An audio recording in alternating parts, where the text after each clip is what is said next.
क्या आपने कभी सुना है कि किसी ने अपनी ही कंट्री बना ली हो? सिर्फ कोई क्लब या ऑनलाइन कम्युनिटी नहीं, बल्कि एक असली नेशन जिसका अपना फ्लैग हो, अपनी करेंसी हो और अपने पासपोर्ट्स भी हो। तो मिलिए कैलासा से, एक ऐसा सीक्रेट हिंदू नेशन जिसे अमेरिका में कहीं एक कंट्रोवर्शियल इंडियन गुरु स्वामी नित्यानंद ने बनाया है। तो क्या है इसकी कहानी? कैलासा खुद को एक हिंदू नेशन बताता है।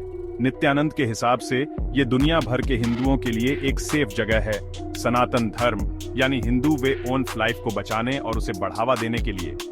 उन्होंने सब कुछ तैयार कर लिया है, एक नेशनल फ्लैग जिसका नाम है ऋषभ ध्वज, अपनी करेंसी कैलाशन डॉलर, अपने यूनिक पासपोर्ट्स और तो और उनका दावा है कि उनकी अपनी कैबिनेट है और ये सुनिए, उनकी अपनी यूनाइटेड नेशंस टीम भी है। पर बात यह है, कोई नहीं जानता कि कैलासा है कहाँ। बस अफवाहें हैं कि ये इक्वाडोर के पास, साउथ अमेरिका में या शायद कैरिबियन में किसी आइलैंड पर है। कुछ रिपोर्ट्स कहती हैं कि नित्यानंद ने एक आइलैंड खरीदकर उसका नाम कैलासा रखा है, पर किसी भी ऑफिशियल गवर्नमेंट ने इसकी पुष्टि नहीं की है। ये एक रहस्य में डूबा हुआ है, जैसे कोई रियल लाइफ इंटरनेट मिथ धीरे धीरे सामने आ रहा हो। और इसके फाउंडर स्वामी नित्यानंद कंट्रोवर्सी के लिए कोई नए नहीं है। वो 2019 में इंडिया से भाग गए थे, जब उन पर रेप और किडनैपिंग जैसे गंभीर क्रिमिनल चार्जेस थे।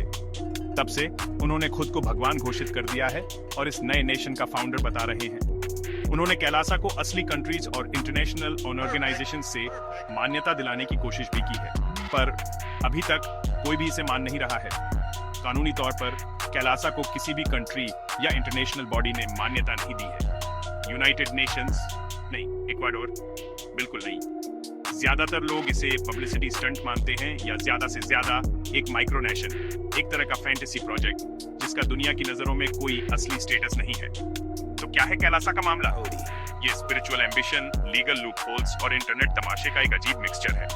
कैलासा की कहानी हेडलाइंस में आती है क्योंकि ये किसी मूवी की तरह लगती है। एक आउटलॉ गुरु, एक रहस्यमयी आइलैंड और एक फ्लैग जिसे सिर्फ उसके बनाने वाला ही पहचानता है।